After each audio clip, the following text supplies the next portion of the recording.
Okay. Okay, I'd like to call the meeting to order at 3:59 p.m. And to ask if there's anyone on the call that would like to speak, public comment? No one? Based on the silence, let's go ahead. We have new business, but we need to do the okay. New businesses, I guess, were the approval of the minutes from the regular meeting of July the 14th. May I have a motion for that? Any discussion? I move that we approve the minutes for the July 14th meeting as submitted. Thank you. With no objection, we'll accept them as printed. The approval, I need the approval of the minutes from the special meeting on July the 21st. I move that we approve the minutes of the special meeting conducted on August 11th as submitted. Okay, so special meeting as of July 21st. Correct. And I'm sorry, I said August, though. I beg your pardon. Yeah, that's okay, Ray. July 21st. If Commissioner Harper is the line, I'm not hearing you. Okay. Thank you. I had a senior moment there. That's absolutely fine. I'll simply repeat for clarity and for clarity of the record that I move that we accept the minutes for the special meeting of the board conducted on July 21st as submitted. And Pat, do you have any questions? No, I second that motion. Okay. The motion is carried. The minutes are approved. Moving on to the financial report. Betty? There we go. Good afternoon, everyone. So we have August warrants that total $23,817.44. And the total for payroll is $17,400.70. And that includes Chief Carlton's salary of $5,541.67 and Chief Shield's pay of $3,175.83. And there were 2 events for the commissioners and the secretary. And the total payout for the volunteers, warrants included, is $8,806. And I believe you all have been presented with the July financial statements for your review. So today I'm requesting the board's approval for the warrants and payroll for August. Okay. Yeah, is there any discussion or questions? No. In that case, I move that we approve the August warrants totaling $23,817.44 and the payroll of $17,400.70 as submitted. Pat, do you have a second? A second. I second that motion. Okay. All in favor? Aye. Aye. Okay, it is passed. Chief, you look good. Thanks. This has been my home for the last week here in Alabama. So appreciate that. By the way, just so Linda knows, Commissioner Harper is on the phone. He got kicked off the video, so he is participating. Thank you. Thank you, Chief. Any correspondence that you're aware of? Tons. Good. And it's all concerning COVID testing and the border situation, questions regarding both. But hundreds My goodness. of correspondence over this last month. So Well, you'll have to figure out some way to put them in a very special place. it just takes a lot of time to respond back to those that need to be responded back to, and that just, aren't giving us thanks for doing what we're doing with the testing and everything else. I know it's very time consuming and heavy on all the volunteers, but it's something that's incredible for our community that no other community in the region that I know of for their fire districts or fire departments that are doing that. No. If you need any help, we can certainly give you a hand. Thank you. Okay. So do you want to go ahead with your report?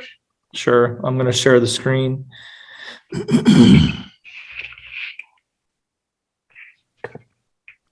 So everybody should be able to see my report. This is for my chief's report for August 2021 for July. So point of information, obviously there's been a travel change, and that's a very fluid or dynamic situation right now in regards to the necessity of having a COVID test to go into the lower mainland. Where can you go into the lower mainland? And there's different documents that are saying different things. So it's something we've been dealing with through this whole period, that the information is not the same on every pathway that we have to receive it. And we're doing the best we can. I'm doing the best I can to call CBSA, find out from the on-duty supervisor what the rules are for the day. If I feel it's justified to announce that to the public, or if it's status quo, then I probably wouldn't put anything out. There's so much social media back and forth on how people are doing. I'm reading that, enjoying, other people's experiences with the border. Obviously, I'm in Alabama, so I haven't experienced it yet. But we keep moving forwards, and if any drastic major changes happen, then hopefully I'll have that information that I'll be able to factually and verifiably publish to the public for usage. The public knows that we're testing on Sundays and Wednesdays from 9 to 11 is our general testing for COVID. We'll be moving to the state come October 1st. So the state has allowed us to stay with Northwest Labs until September 30th. And that's where we're getting our supplies from, but we'll have to make a move to the public health lab with Washington Department of Health come October 1st and thereafter. That move is going to take, logistically, it's going to take some changes. We're going to have computers set up. People are going to have to come in by 2s or 3s, and we'll have to register them on the computer as we are sitting there and speaking with them. And then they'll be tested and move on. So I don't believe it's going to be able to be the drive-through clinic that we've had up to this point, because we're not going to be able to move the computers out to the vehicles. Our Wi-Fi just isn't that strong, nor is the weather probably going to be working with us in October, November, December to be able to do that outside. So we'll start moving things in probably in October, and moving over to a new system that will probably take a few times to get used to.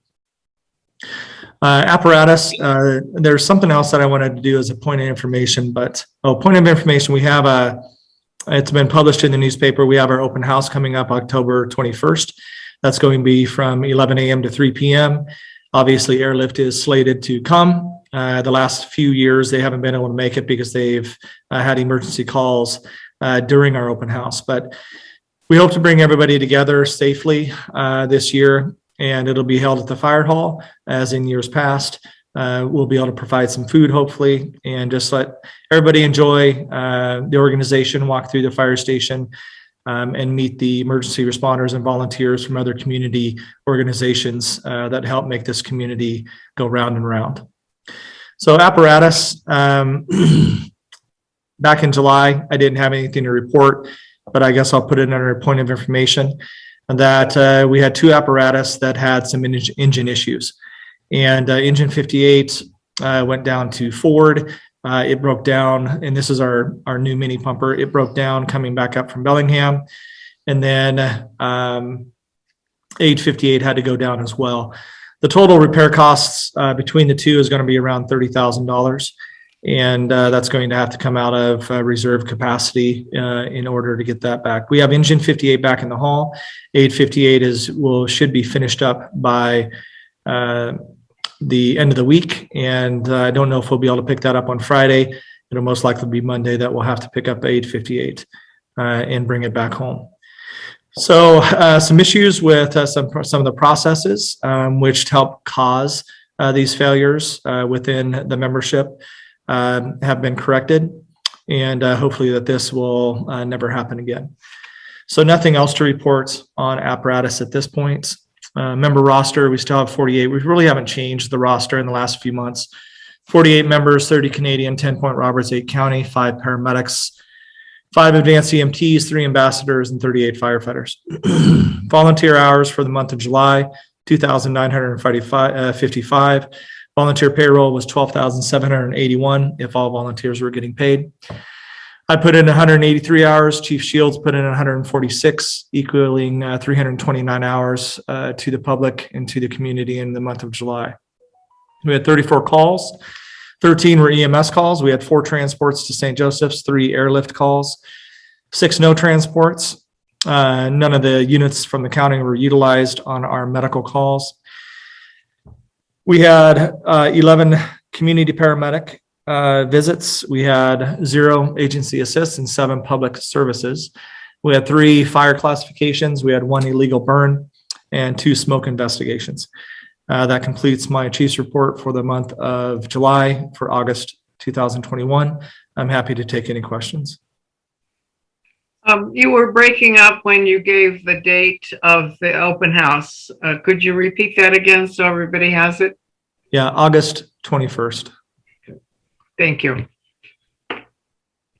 And we'll need lots of extra help for that. Yeah, I mean, everybody and anybody that can come and enjoy the day with us. I mean, that's really important. And obviously we didn't have an open house last year.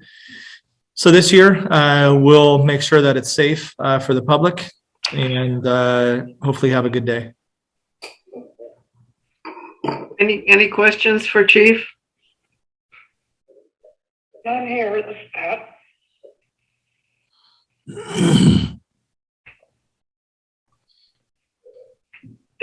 Is somebody saying something? Yeah, Pat said he didn't have any, Commissioner. Oh, thank you, Pat. I didn't hear you.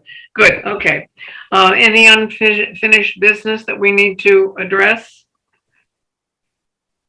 No. How about new business? Linda. Oh, I'm sorry, Linda. You're not. Sorry, You're I went from unmuted to mute by accident. We didn't actually finish Patty's report as she usually does. She usually offers the budget update. I can see that it's in the report, but normally it is also repeated in the public part of the meeting. I just wanted to back up and see if that was required, necessary. Does anybody care to have that on record? I can add that real quick. Okay, go ahead. Yes. As of July 31st, 2021, we have 49.90% left in the budget.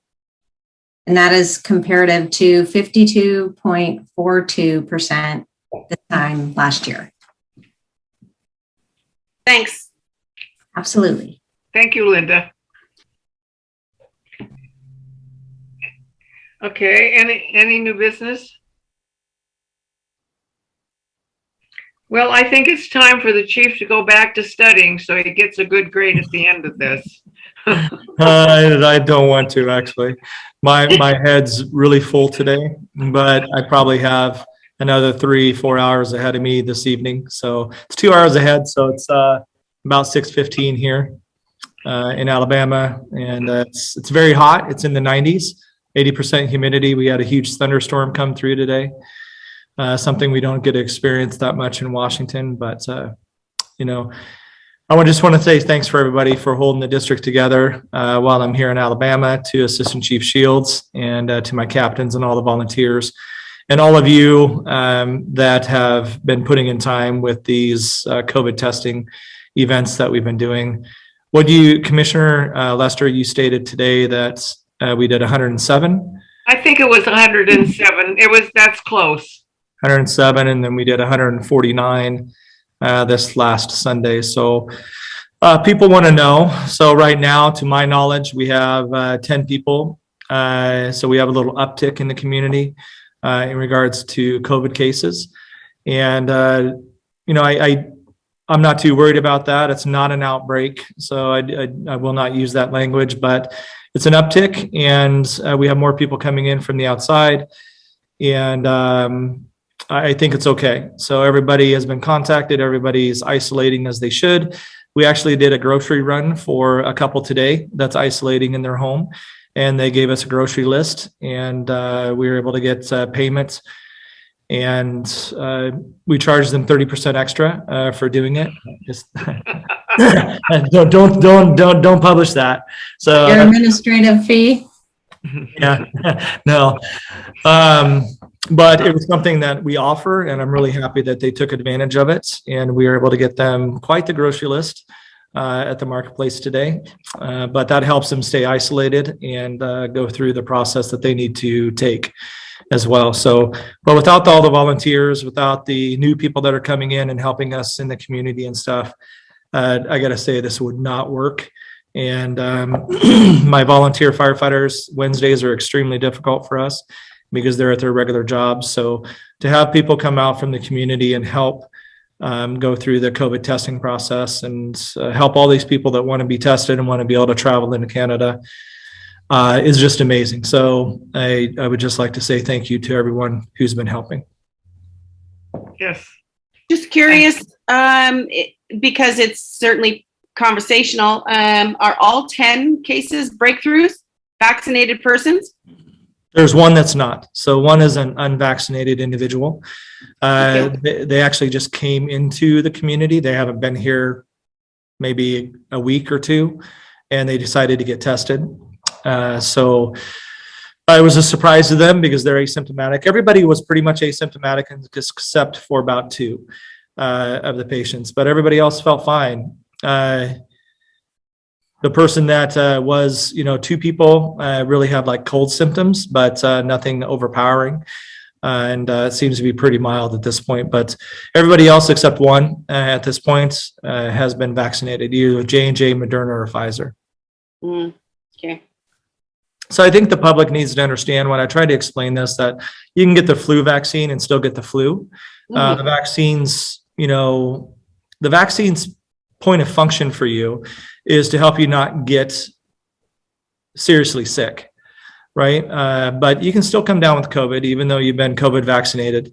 And the CDC website, I published this. The CDC website actually says it can help prevent you from getting it, or, getting a mild case. But people think it's a bulletproof shield, that they're vaccinated, so there's no way they can come down with COVID. But if the viral load gets heavy enough, then, you'll pop positive and you may have some symptoms, but hopefully those symptoms are very mild and you're not hospitalized with the infection. So on that viral load question, since the Delta variant is the higher viral load that is easier transmitted to vaccinated persons, do we have any confirmation whether or not it was the Delta variant or something else? So good question, Linda. That'll take weeks. So these people their results have to be transferred to a different lab. Northwest Labs does not do the variant diagnostics. So that has to go somewhere else, and that'll take weeks to get back.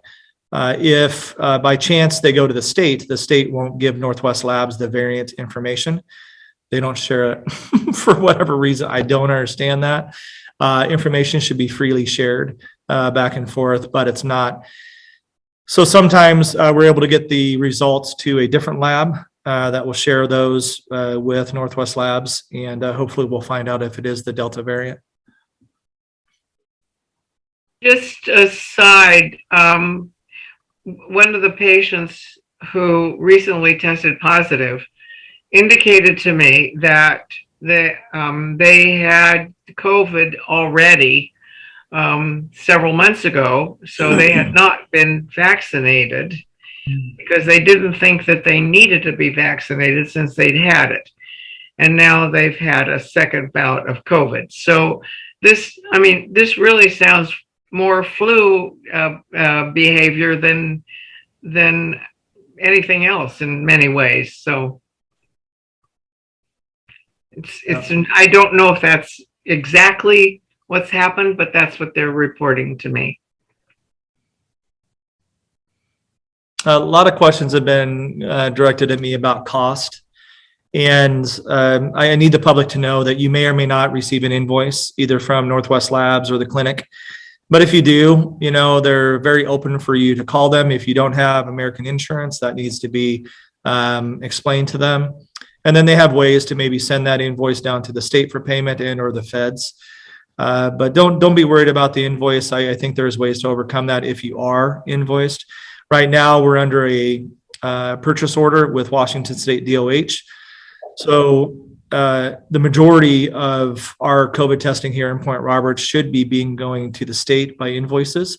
But if by some chance you fall through the cracks, you do get an invoice from Northwest Labs and or the clinic, because the clinic is charging, I believe, a $20 to $40 administrative fee, somewhere in there. That's not a lot. Most people are fine with that, but it's the $135, $180 dollar diagnostic fee that comes in from Northwest Labs that's really concerns people. And I understand that concern, because if you're needing to get tested twice a week on Sundays and Wednesdays for your livelihood or to be able to go into Canada, that adds up very, very quickly. So right now, I don't know what the contract Northwest Labs has with the state, but let's just come up with a number. Let's say the contract that Northwest Labs has with the state is $100 per person that they charge the state to do the diagnostic testing. So we just had 107 people test. So that's a $10,000 bill to the state, for one testing day. So Sunday was another 149 people. So that's $15,000 testing day, for the state. So just this week, technically, if it is a $100 contract with the state that Northwest Labs has, it's $25,000 for the state at this point, just in 1 week for testing for Point Roberts. Now, the state is willing, again, I repeat, the state is willing to absorb that until September 30th. But then October 1st, we'll have to figure out how to logistically get over to Public Health Lab with DOH. Christopher, if someone gets a bill, I suppose there'll be a phone number on it, or is that something I should include in the story? And if so, do you have that? No, Northwest Labs should have their number on it. That should be on their result sheet, and also the invoice if they receive one at home. So I don't think you need to publish that, but I think that should be readily available to them. Okay, thanks. Any other questions? Conversation? Chief Carlton, I really do have an interest in the class that you're taking. I was wondering if you could share just a few words about the course you're taking and the extent to which this will enable you to teach a wider variety of perhaps more advanced courses here in Point Roberts. Sure. So I'm in Alabama at the Fire College here in Tuscaloosa, and it's a great educational institution. The credentialing that they provide you is in both IFSAC and Pro Board bodies, which is rare to find. And those are the certifying bodies that allow these certifications to be taken either nationally and or internationally to transfer or to go work in other places. So the educational process here that I'm taking right now is Fire Instructor 3. That's the highest level that's provided at this institution. So you had to be Fire Instructor 1 and Fire Instructor 2, now I'm Fire Instructor 3. I also took my Fire Officer credentialing here, Fire Officer 1 through 4. So I have that Fire Officer 4 credentialing too. But this allows me to become a more detailed, better instructor by having this education. and developing these different documents that I may or may not have developed in the past. So I'm learning a lot about different processes here and about curriculum for developing curriculum if I want to do that myself versus just go off of something that one of the manufacturers or the book publishers has done themselves. So bringing that back into the agency, I think, is critical. If I'm willing to be credentialed, then why would anybody else think that they need to be credentialed? So I want to lead the path for my membership and show them that the credentialing, once you get it, nobody can ever take it away from you. And it's something that'll go the lifespan or the career path that you have with you. And I'm a big proponent for education. So if I'm not willing to do it, why would anybody else in my agency be willing to do it? So again, I need to lead down that road and put myself through some of the higher level educational courses. And that's what I'm doing right now. Great. Thank you. Anything else? Thank you for sharing, Chief. I think it's really important that you are able to accomplish this, Indeed. and we support you. I appreciate that. It's hard being away from home, obviously, and away from the community because I love our community of Point Roberts. But it's for a definitive purpose and to make me better as a fire chief so I can provide more for the community that we serve.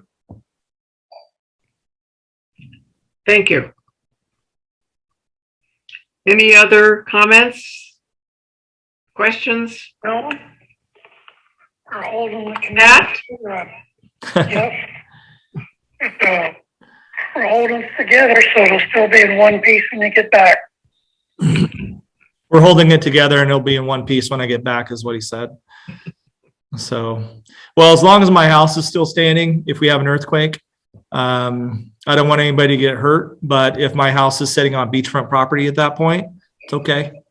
I'm all right with that. As long as the other homes and nobody else was in them, nobody gets hurt. Okay. All right. I would entertain a motion for adjournment on that one. I move we adjourn this meeting. Do I have a second, Pat? Yes. Yeah, Okay. Pat says yes. We'll adjourn the meeting at 4:27 p.m.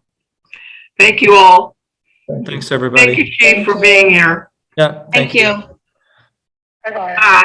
Bye. Bye. Bye.